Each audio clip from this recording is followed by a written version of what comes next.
Alright, so I'm a little bit nervous to make this video because this is so subjective. This is my top 10 best books of all time that I have read, and I'm sure yours is different, and I'm sure the person who you talked to last week has a very different opinion on what the top 10 best books in the world are. These happen to be mine. Let's go. Okay, so here's the rule about this video. I'm talking about 10 different books, and these are some of the most famous books in the world. So these are very easily Googleable, so I'm not going to give you a summary. I'm just going to give a very brief statement as to why it is the best book in the world, one of the best books in the world. So here we go. First up, 1984 by George Orwell. It is a classic. It is basically one of the first dystopia, and it is probably one of the only dystopian novels to actually hit it right on the head and to give you an earth-shattering view of what we could become. Okay, this next one I'm actually still currently reading. It's very large, that's why I haven't finished it yet, and I've gotten distracted. This is Anna Karenina. I really don't know how to say it. Somebody on my video a couple times back told me how to say it correctly, and I forgot. This is by Leo Tolstoy. You've probably heard the name Tolstoy before. He also wrote War and Peace, kind of a famous novel. This is one of the best books of all time on any list that you'll ever find, and I completely agree. It mostly is the ability to evoke such vivid scenery and emotions that I really have just not ever witnessed before in any other author. He is the master of this, like, scenic writing. Ooh, that was my phone. Yes. Also, none of these books are in any particular order because I feel like they've already made the top 10, and putting them in order just sort of seems kind of like a hilarious insult to these authors and these books because they're all so fantastic. The next book is The Count of Monte Cristo. I almost said The Count of Monte Cristo. The Count of Monte Cristo by Alexander Dumas. This is the unabridged version, so it is absolutely massive. It is probably the best story of betrayal and love and stuff that I've ever read, and I love this version of it. It's huge and I broke the spine. It's beautiful. It is beautiful. It's heart-achingly beautiful. This next book actually scared me to death when I first read it because it was so real. This is Crime and Punishment by Fyodor Dostoevsky. Probably saying that wrong. It's these Russian authors, I just don't even know. Really just paranoia. I'm not selling this book very well, but I'm trying to sell you the writing style and how incredibly vivid it can be. This is a fantastic story. It is amazing.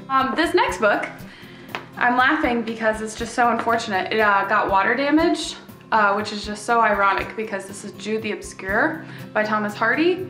I read this when I was a freshman in college, and this involves someone trying to get into a university. And this just made me appreciate my education so much. This is probably one of the most depressing books I've ever read. This is depressing, like, emotionally and psychologically, and it's also beautifully written, and you know, it's a classic for a reason, so there's that. This next book is very short. I've showed you several very large books in a row. This is Slaughterhouse-Five by Kurt Vonnegut. This is one of my favorite books and is also my fiance's, one of his favorite books as well. It's very good. It's very different, and it's very short. So, not sure if that's a good thing or a bad thing, but it's very interesting and also depressing. So that's always good. Okay, this next book is one of my, I think might be my favorite book ever, but like, don't, you know, probably not, because that changes all the time. Fahrenheit 451 by Ray Bradbury is incredible, incredible. I love it. Like, when I read it, I feel like my mind has just like went into 7 millionth gear because my mind's just going all different places when I read it. This also got, interestingly enough, water damaged, so that's weird. I think out of all the books that I've talked about and will talk about, maybe start with this one because it's shorter, the writing's very clear, and you've probably read it before in high school or middle school, but you should read it again with your open mind, like a parachute. How many times has someone told you that? This is Jane Eyre by Charlotte Bronte.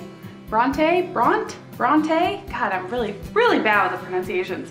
This is another one of those stories where it sort of reminds me of the Russian authors, where it just so amazingly captures human experiences. This one's a bit more gothic, a bit more different than the Russian authors. Sorry, picking fluffs off of it. It definitely has its own unique spin on a love story. So this next one, this is A Tale of Two Cities by Charles Dickens. This is very sad and very good, and I don't really know what else to say about it because it's Charles Dickens. It's incredible. Really, like, I notice I'm becoming very repetitive with what I'm saying about these books. There's only so much I can put into words. I'm not an author. These people are. So please read their books because they're so good. So try and understand that when I say this is really good, I mean that in, like, you know, Tolstoy level of good or Bronte level of good. So that hopefully made sense. So this last book is very near and dear to my heart. This is Heart of Darkness by Joseph Conrad. I was blown away by this when I read this in high school. I thought it was like so amazing that a classic book could be so dark and sneaky. Very short but very dense. I'm pretty sure you've probably heard that about Joseph Conrad. Very dense. Every sentence is like a chapter. Not really, but very good, very interesting. The movie Apocalypse Now was based off of the themes in this book, and that's one of my favorite movies, so there you go. So that was my top 10 best books in the world. Thank you to Lizzie Johnson, who suggested that I do this video. This is really, really hard to pick books for this list because, like I said, it's very subjective, and honestly, like, my top 10 would probably change next week. Please tell me in the comments what you think about this list, as it is just a list that I could compile today because it's really hard to think of the top 10 best books ever. Okay, so there we go. I will see you guys tomorrow. Okay.